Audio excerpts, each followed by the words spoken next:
Hello बच्चों, good morning. आज की वीडियो में हम लेसन नंबर 6 मदर टेरेसा के आगे का लेसन समझेंगे।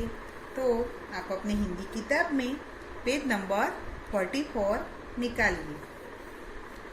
उसमें देखिए बच्चों, सन 1952 में इन्होंने यानी कि मदर टेरेसा ने कोलकाता में असहाय बूढ़ों को सहारा देने के लिए पहला निर्मल हृदय होम स्थापित किया।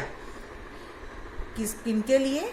असहाय बूढ़ों यानी बूढ़ों यानी कि वृद्धों के लिए उन्होंने क्या स्थापित किया? पहला निर्मल हृदय होम स्थापित किया यानी कि बनवाया।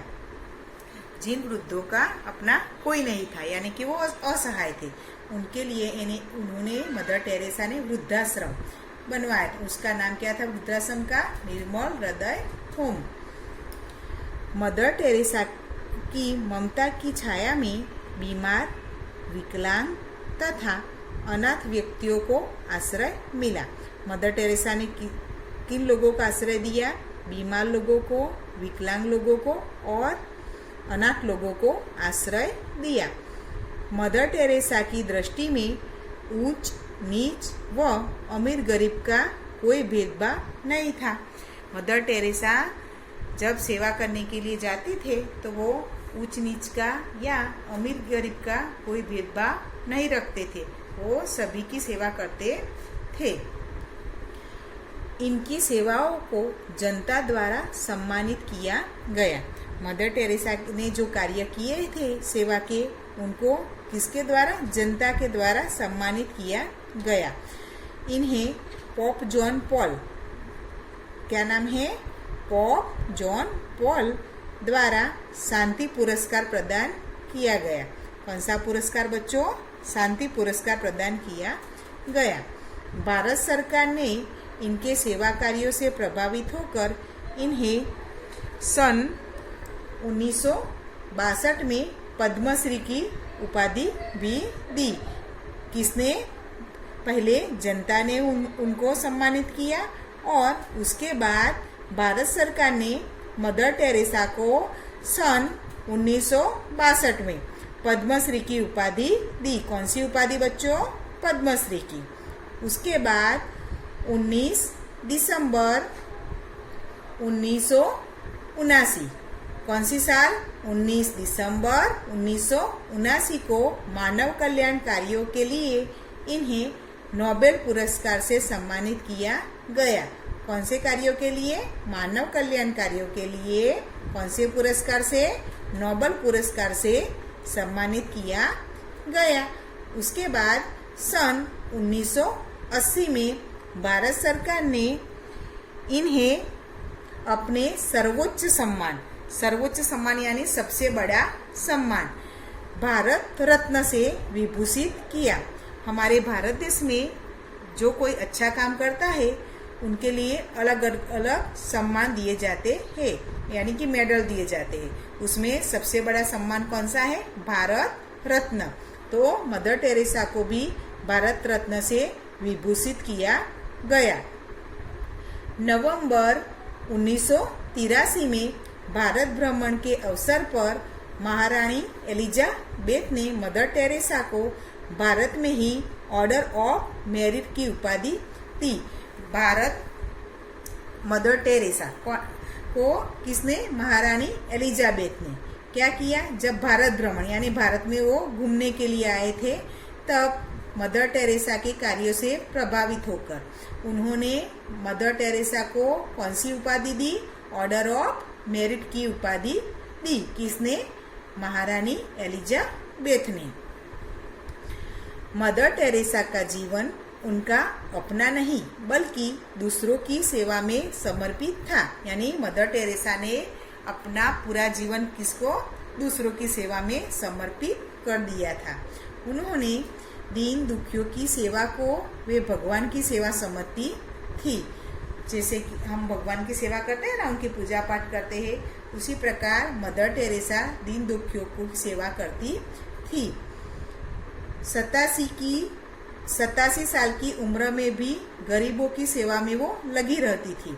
87 साल की उम्र थी तब भी वो रोज सुबह 7 बजे घर से निकलकर गरीबों की सेवा में लगी रहती थी। लेकिन उनका स्वास्थ्य अब साथ नहीं दे रहा था, यानी कि अब उनका शरीर यानी स्वास्थ्य, उनकी तबीयत भी अब अच्छी नहीं रहती थी। उनको सेवा कार्य तो करना था लेकिन उसमें उनका स्वास्थ्य उनका साथ नहीं दे रहा था, यानी उनकी तबीयत बिगड़ती जा रही थी। सन 1996, कौन सी साल? सन 1996 में मदर टेरेसा को हृदयघात हुआ। हृदयघात यानी हार्ट अटैक कहते हैं ना हम, वो, जिसके बाद से इनका स्वास्थ्य लगातार खराब होता चला गया। यानी उनका हृदयघात होने के बाद उनका स्वास्थ्य बिगड़ने लगा और ज़्यादा बिगड़ने लगा। और 5 सितंबर 1997, कौन सी तारीख? 5 सितंबर, और कौन सी साल? 1997 में कोई स्वर्ग सिधार गए। स्वर्ग सिधारना यानी उनकी मृत्यु हो गई। इनके निधन से जो स्थान रिक्त हुआ है उसे पूरा करना मुश्किल है, यानी उनके जैसा दूसरा कोई भी व्यक्ति आज तक हमें मिला नहीं है, यानी उनके स्थान को भरना अब मुश्किल है। बच्चों, आपको इस लेसन से समझ में आ गया कि मदर टेरेसा ने अपना पूरा जीवन दूसरों की सेवा में ही समर्पित कर दिया था। हमें उनके जीवन से कुछ प्रेरणा लेने की कोशिश करनी चाहिए। अब हम इधर जीवन सूत्र दिए हैं वो देखेंगे। परोपकार सबसे बड़ा धर्म है। परोपकार यानी दूसरों पर उपकार करना, यानी दूसरे की मदद करना, वो क्या है? सबसे बड़ा धर्म है। यह मनुष्य को महान बनाता है।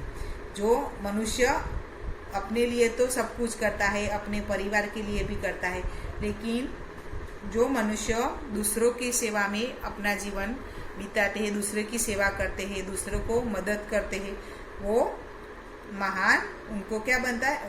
वही गुणों के कारण वो मनुष्य महान बनता है। कोई गलती न करना मनुष्य के बस की बात नहीं है, यानी कोई भी मनुष्य ऐसा नहीं होगा जिसने अपने पूरे जीवन में कोई भी गलती न की हो, यानी कि वो गलती न करना ये मनुष्य के बस की बात नहीं। हमसे कोई न कोई गलती हो ही जाती है, लेकिन अपनी त्रुटियों और गलतियों से सीख ग्रहण कर आगे बढ़ना ही बुद्धिमानी है। लेकिन हमें उसी गलतियों को पकड़कर बैठना नहीं चाहिए, लेकिन उससे कुछ अच्छी सीख लेनी चाहिए, यानी कि वैसी गलती हम दूसरी बार न करें, ऐसे हमें जीवन में उससे कुछ सीखना चाहिए और आगे बढ़ना चाहिए, यानी कि उस गलती को सुधार कर हमें आगे बढ़ना चाहिए। वही हमारी बुद्धिमानी है। तो बच्चों, हमें मदर टेरेसा के जीवन से भी अच्छे गुण अपने जीवन में लाने चाहिए। हमें भी कोई जगह पर दीन दुखी अपाहिज दिखाई दे तो हमें भी उनकी मदद करनी चाहिए। तो आपको मैंने बोला वैसे ही आपको ये शब्दार्थ आपको अपनी नोटबुक में लिख देने हैं। अब अगले वीडियो में हम इसी लेसन का जो अभ्यास के लिए टॉपिक है वो देखेंगे। गुड बाय बच्चों।